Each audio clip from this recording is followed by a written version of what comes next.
Kita semua bisa, kita punya kesempatan dan kalau misalkan kita berani untuk mengambil langkah pertama, langkah-langkah berikutnya kesempatan-kesempatan akan terbuka lebar.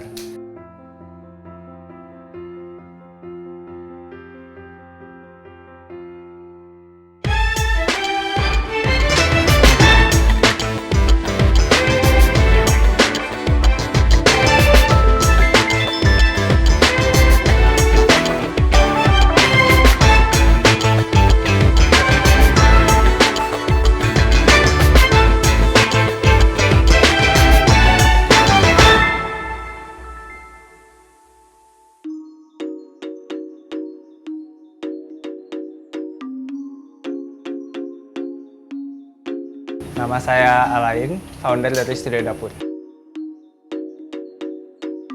Studio Dapur itu sebuah kewirausahaan sosial berbasis desain yang kami berkolaborasi dengan artisan bambu terbaik di Tasikmalaya untuk memproduksi produk-produk bambu dengan kualitas yang terbaik dan membangun industri yang berkelanjutan dan mutual.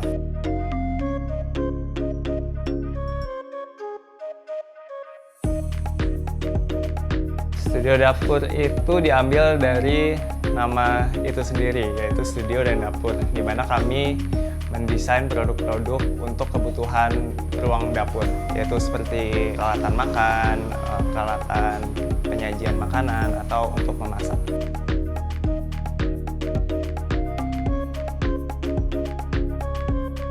Kita punya bermacam produk, banyak sekali. Yang paling banyak diantaranya adalah keranjang-keranjang, tray untuk menyajikan makanan, placemat atau alas piring, ada sendok, garpu, pisau yang terbuat dari bambu juga. Kami juga membuat tudung saji yang menjadi best seller Studio Dapur.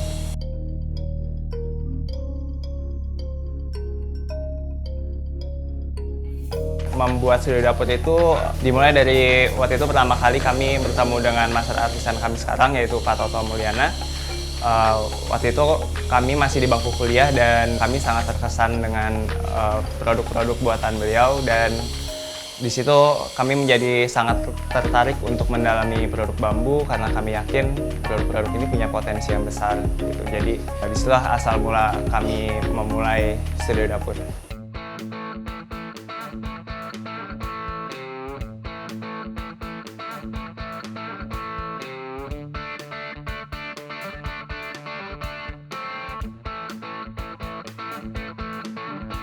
Kenapa kami memilih bambu? Jadi bambu itu mempunyai potensi yang sangat besar, terutama di masa depan. Bambu adalah salah satu material yang paling ramah lingkungan. Dia punya kecepatan tumbuh yang sangat cepat. Dalam waktu 6-12 bulan, bambu sudah bisa kami panen untuk digunakan.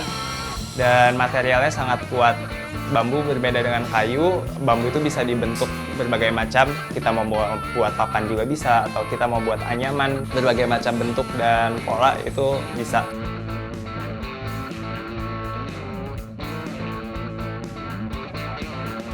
Dari segi kemampuan material, bambu sangat besar. Dan selain itu juga bambu itu bermanfaat untuk lingkungan desa. Jadi bambu tidak hanya tanaman liar yang tumbuh begitu saja, tapi bambu juga memberikan manfaat untuk udaranya, untuk airnya, juga untuk kelestarian tanah dan hutan di sekitar desa. It's not easy for Alain Benjamin, Mega Puspita, and Maulana Fariduddin Abdullah to running this business up to this time.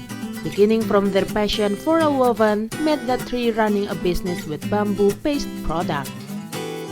Nama aku Mega Puspita, aku di Studio Dapur Head of Marketingnya. Tantangannya itu selama masterin tuh setiap tahunnya beda-beda gitu. Kalau tahun pertama biasanya tahun awal-awal tantangannya kita itu memperkenalkan produk bambu gitu. Karena mungkin sebelumnya orang biasanya ngelihat produk bambu itu di pasar yang harganya mungkin 20.000, 30.000 kayak gitu. Sedangkan kita keluar dengan produk bambu dengan kualitas yang baik, desainnya juga bisa relevan sama masa kini. Mungkin itu di awalnya bikin orang aneh gitu ya dengan produk Studio Dapur. Nah itu yang harus kita kasih tahu edukasi kayak apa sih di balik si kerajinan bambu ini, apa yang terjadi, kayak di balik produk ini kan sebenarnya kita bukan cuma nyeritain produk dengan kualitas tinggi aja, tapi di baliknya juga ada aktivitas kerajinan bambu yang kita coba untuk lestarikan dan kita kembangkan gitu biar bisa terus relevan sama perkembangan zaman itu di awal-awal tahun itu.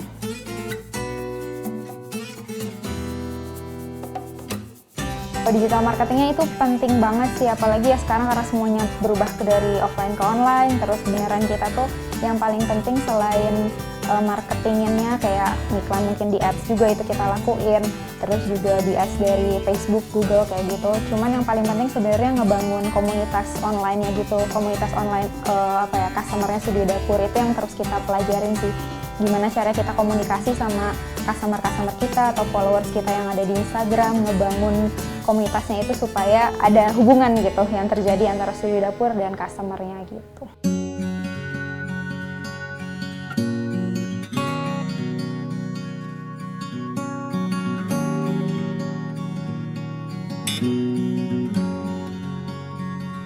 Berpengaruh banget sih, apalagi sekarang kan yang bisa kita andelin dari marketing itu ya di online ya kan paling besar itu, karena kegiatan offline walaupun sekarang ini belakangan udah mulai banyak ya beberapa kegiatan offline, tapi tetap yang online itu sekarang jadi salah satu cara yang paling efektif karena juga secara cost juga itu jauh lebih murah ya dibandingkan kita expo pameran offline dan lain sebagainya gitu sih.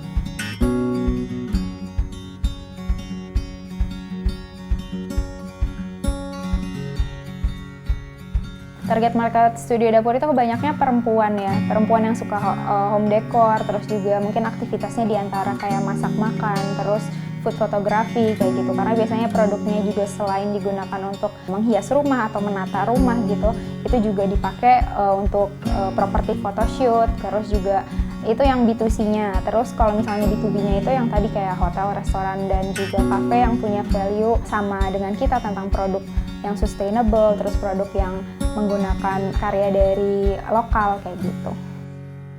Studio Dapur is a great innovation in bamboo-based products, has the own unique of every design, processed with natural basic materials, and definitely environmental friendly.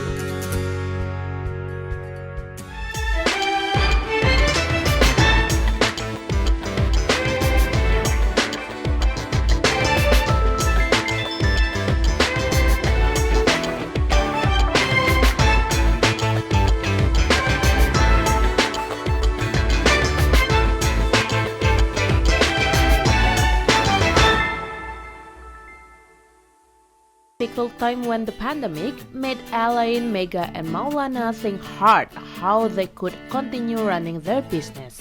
The hardest time was past also with the story ups and downs during the business. But with confidence, prove that the Studio Dapur is still worth to find. Ada banyak ya suka dan dukanya. Kalau sukanya itu yang paling pasti adalah kita bisa melihat perkembangan Studio Dapur secara kolektif gitu. Jadi tidak hanya dari segi usaha, pendapatan, omset, tapi juga di sini kita bertumbuh dari yang awalnya Studio Dapur itu berdua dengan Pak Toto saja. Sekarang udah ada 20-25 orang yang bergabung dengan Studio Dapur. Rasanya puas gitu, kita bisa merangkul lebih banyak orang dan kita bisa menggunakan tempat yang lebih besar. Kapasitas produksi kita juga bertambah, jadi rasanya puas banget melihat pertumbuhan itu. Saya sering merasa di fase terendah itu saat sedang kesulitan tentunya ya, cara keuangan perusahaan dan penjualan sedang sangat turun. Seringkali di situ kayak saya merasa apakah ini udah mentok Studio Dapur, apakah ini sudah saatnya saya menyerah gitu. Tapi di saat itu juga saya selalu diyakinkan oleh teman-teman dan melihat semangat tim di sini yang terus berjuang. Saya juga ikut merasa kalau saya harus terus berusaha gitu. Saya tidak boleh menyerah untuk begitu saja, saya harus mencari jalan keluar.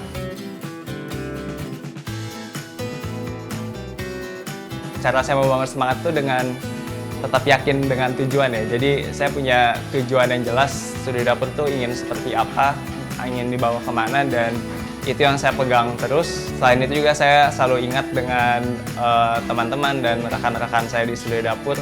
Itu menjadi motivasi terbesar saya.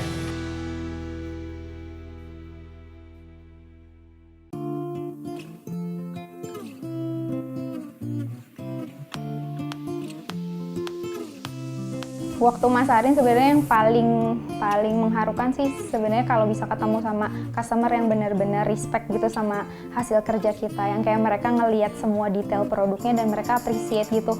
Wah ini kayak kalau mereka bilang wah ini produknya detailnya amat sangat baik gitu, kerapihannya juga amat sangat baik, itu sebenarnya sangat senang. Tapi selain itu sebenarnya selain dari sisi marketing itu salah satu hal yang amat sangat menyenangkan adalah ketika kita bisa regenerasi para pengrajinnya gitu. Jadi yang awalnya dulu pas kita awal kerja itu aku datang pertama ke desa itu mereka pengrajinnya usia 40 tahun ke atas kayak gitu, yang udah sepuh-sepuh lah pengrajinnya, karena yang anak mudanya yang nggak tertarik mungkin dengan aktivitas ini. Ketika kita jalan sekarang udah tahun ke-5 ya udah mulai banyak beberapa artisan yang usianya udah 20 tahun ke 30 tahun yang generasi muda-mudanya gitu. Serunya di Studio Dapur, kenapa namanya Studio Dapur juga, karena kita tuh sebenarnya dulunya pas lagi masih kita kuliah sering ide Studio Dapur ini keluarnya waktu kita lagi masak-masak bareng gitu. Jadi emang kegiatan aktivitas di dapur itu kayak jadi ngebangun komunikasi antara kita bertiga ya sebagai foundernya. Jadi itu sih yang sering kita lakukan. Kita suka masak dan makan bareng gitu di sini buat kayak nyobain menu masakan baru atau sambil bikin konten, atau emang kita cuma pengen cobain yuk bikin masak ini, terus ya udah, itu salah satu cara kita bonding juga. Kita tahu dulu maksudnya mereka komplain tentang apanya, terus udah gitu mungkin kalau misalnya tentang shipping atau apa segala macam, biasanya kita cek dulu apa kesalahannya di kita seperti apa, terus udah gitu ya udah kita evaluasi dari komplain yang dilakukan sama customernya, apakah itu kita cross check juga dulu salahnya itu di mana, apakah di bagian pengirimannya atau di produksinya atau di bagian mana gitu yang salah. Terus dari situ ya kita komunikasikan dengan baik aja dengan customernya. It takes 1 year for the tree to develop the design of good quality bamboo products. The Studio Dapur has given the best artists that they has. Alain, Mega, and Maulana cultivate the community of the village around the Batam to work together.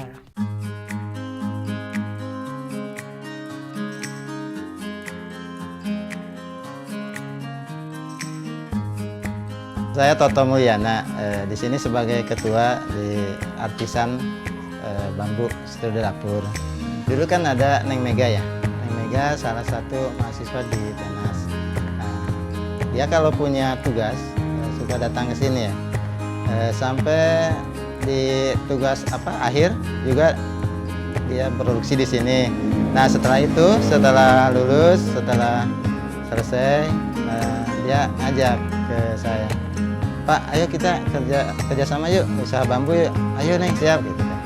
Nah udah gitu berapa bulan datanglah Alain, kenalkan ke saya, Pak ini nanti sama Alain aja ya, nanti desainnya Alain yang desain. Ya, jadi dari situ awal kita cuma bertiga aja, jadi keluarga gitu, istri saya dan anak saya.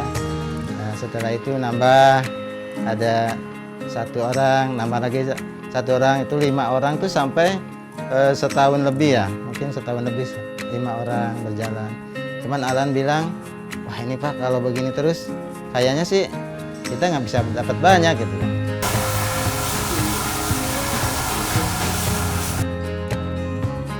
Kalau bakat nganya mungkin ada dari turunan orang tua ya, karena orang tua dulu kan suka bikin yang tradisional itu tampah, kayak bakul, ayakan yang buat ambil ikan di kolam. Nah itu teh dari dulu saya ikut suka ikut-ikutan nyerut gitu ya. Kalau nganyam waktu itu belum bisa. Nah tahun 83 saya kan diajak ke Bandung ya, ada orang ITB di situ, Pak Hadiat namanya sama Bu Rini. Waktu itu Pak Diat dan Bu Rini lagi usaha bambu ya. Nah di situ saya datang ke sana sebetulnya belum bisa apa-apa ya. Kalau nganyam cuman nganyam kepang aja sih bisa. Nah di situ belajar. Cuman terkadang saya suka iri ya. Iri tuh kalau saya dikasih tugas sama Bu Rini tuh suka ganti-ganti gitu. Kalau orang lain berjalan di situ aja, kalau udah terakhir aja bikin. Kalau saya tuh tiap produk disuruh gitu. Saya kadang iri, kok saya jadi belajar terus gitu ya. Jadi yang baru lagi kan jadi belajar. Tapi setelah itu saya sadar, oh ternyata ibu itu supaya saya itu bisa.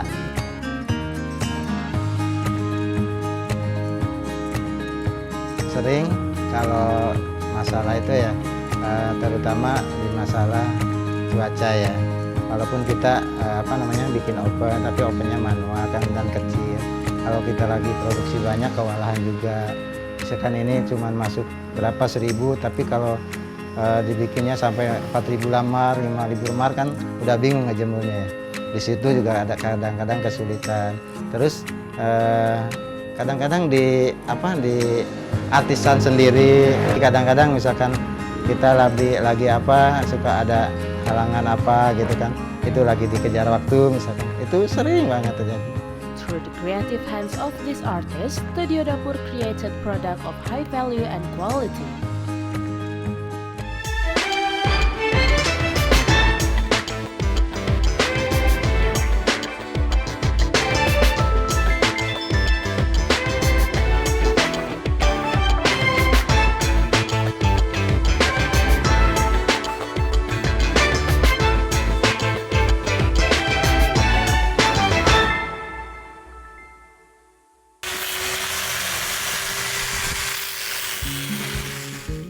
Nama saya Wandi dan jabatan saya sebagai artisan Studio Dapur.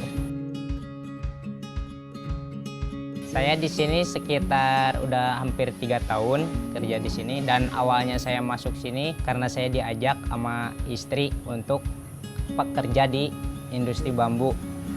Pengalaman sih banyak, dari awalnya nggak bisa kan, dan akhirnya sampai sekarang bisa buat ngerakit, bikin barang yang berkualitas gitu. Perubahannya sih lebih enak ya, kerja di kampung sendiri kan. Habis itu ada pekerjaan di sini, kenapa enggak kita kerja di sini kan. Terus habis itu dari ekonomi juga alhamdulillah ngebantu banget dari ekonomi. Dari pertama datang bambu tuh dipotong dulu, habis dipotong kan diirat tuh, dibelah. Habis dibelah dibikin bahan ke pengawetan bahan. Habis di pengawetan bahan kita jemur sampai kering. Udah kering baru masuk belakang buat kita produksi. Habis itu tunggu tugas di dalam buat bikin bahan apa aja, baru diambil bahan itu sesuai yang mau kita kerjakan. Diserut, habis diserut kan dihalus, habis dihalus di bending sampai jadi, terus sampai dirakit ke sini ke tengah, sampai dirakit, udah dirakit, baru kita ke tim amplas buat dempul, amplas, buang bekas pensil apa gimana. Nah, habis di amplas itu udah kelar, dari situ baru kita ke finishing. Suka dukanya selama 3 tahun tuh banyak. Kadang suka dukanya kalau kita badan lagi capek, terus ya kerjaan kan harus beres ya kan, ya kita maksain lah buat itu. Kalau senangnya itu kekompakan dalam tim enak banget gitu.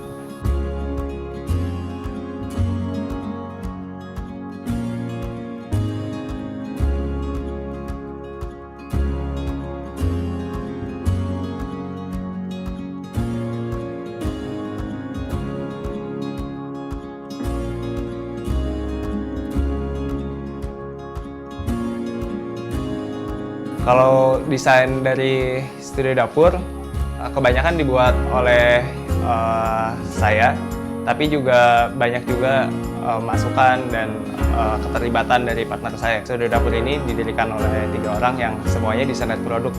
Jadi sebenarnya semuanya punya kemampuan untuk mendesain produk, tapi kebetulan saya yang in charge di bagian desain.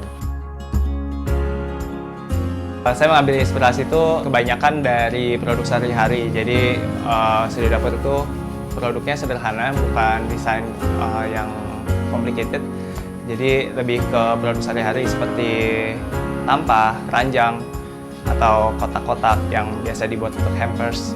Itu saya amati produk yang ada di sekitar kita atau produk-produk tradisional yang sudah banyak tidak ada di pasar. Ada banyak juga detail-detail yang saya dapatkan dari produk-produk lain. Di luar dari pencapaian yang banyak ini, masih banyak sih yang belum tercapai juga. Jadi perjalanan masih panjang ya buat mencapai tujuan dari Studio Dapur itu sendiri.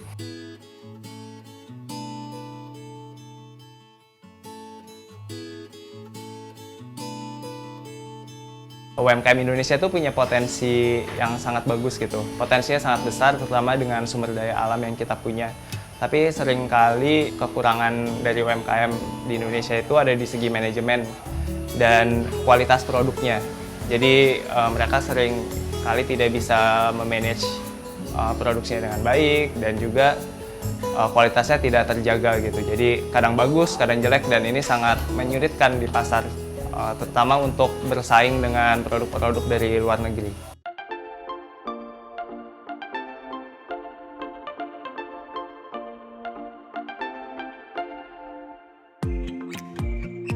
Jadi penghargaan itu kita baru aja bulan kemarin November itu kita dapat penghargaan dari Kementerian Perdagangan untuk Good Design Award. Kategorinya Best untuk produk buana kita, tudung saji, salah satu produk best selling item yang ikonik banget dari Studio Dapur. Terus juga kita pernah 2 kali sih dapat penghargaan itu, sama mungkin satu lagi kalau yang internasional ada kita pernah lolos di kurasi Emerging Designer Talents di Frankfurt. Kalau dalam segi marketing yang pasti pengennya sih lebih meluaskan pasarnya Studio Dapur ya.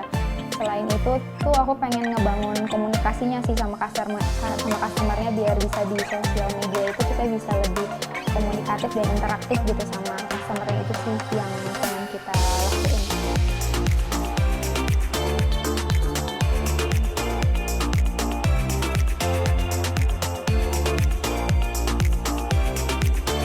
Bisa terus relevan dan berkembang dengan perubahan zaman yang emang amat sangat cepat dan terus-terusan. Semoga kita bisa nemuin banyak inovasi baru juga terkait si produk kerajinan bambunya. Kalau untuk pemerintah mungkin lebih ke kita pengen juga butuh untuk disupport di bagian SDM pengrajinnya nih. Dari sisi pemerintah bisa bantu untuk pelatihannya mungkin, untuk kita cari lebih banyak artisan bambu di desa atau mengembangkan artisan bambu, skillnya ini biar bisa lebih tersebar gitu. Mimpi dari Studio Dapur itu untuk membangun industri kriya bambu yang berkualitas tinggi, dan dia punya sistem produksi dan manajemen produksi yang baik, yang efisien dan profesional orang-orang yang menjalankannya. Dan di sini rasanya masih cukup jauh dari target ya, karena membangun sistem produksi yang baik dan efisien itu tidak mudah. Jadi kami masih harus banyak belajar untuk membenahi diri kami sendiri supaya bisa mimpi-mimpi kami bisa tercapai. Pesannya mungkin lebih ke jangan mudah menyerah sih, karena emang buat bisnis itu banyak banget rintangannya. Maksudnya setiap tahunnya pasti ada gitu rintangannya. Jadi emang harus punya mental yang kuat gitu buat menghadapin semuanya. Dan kalau kita tahu tujuannya apa, ya kita bisa terus memperjuangkan tujuannya itu.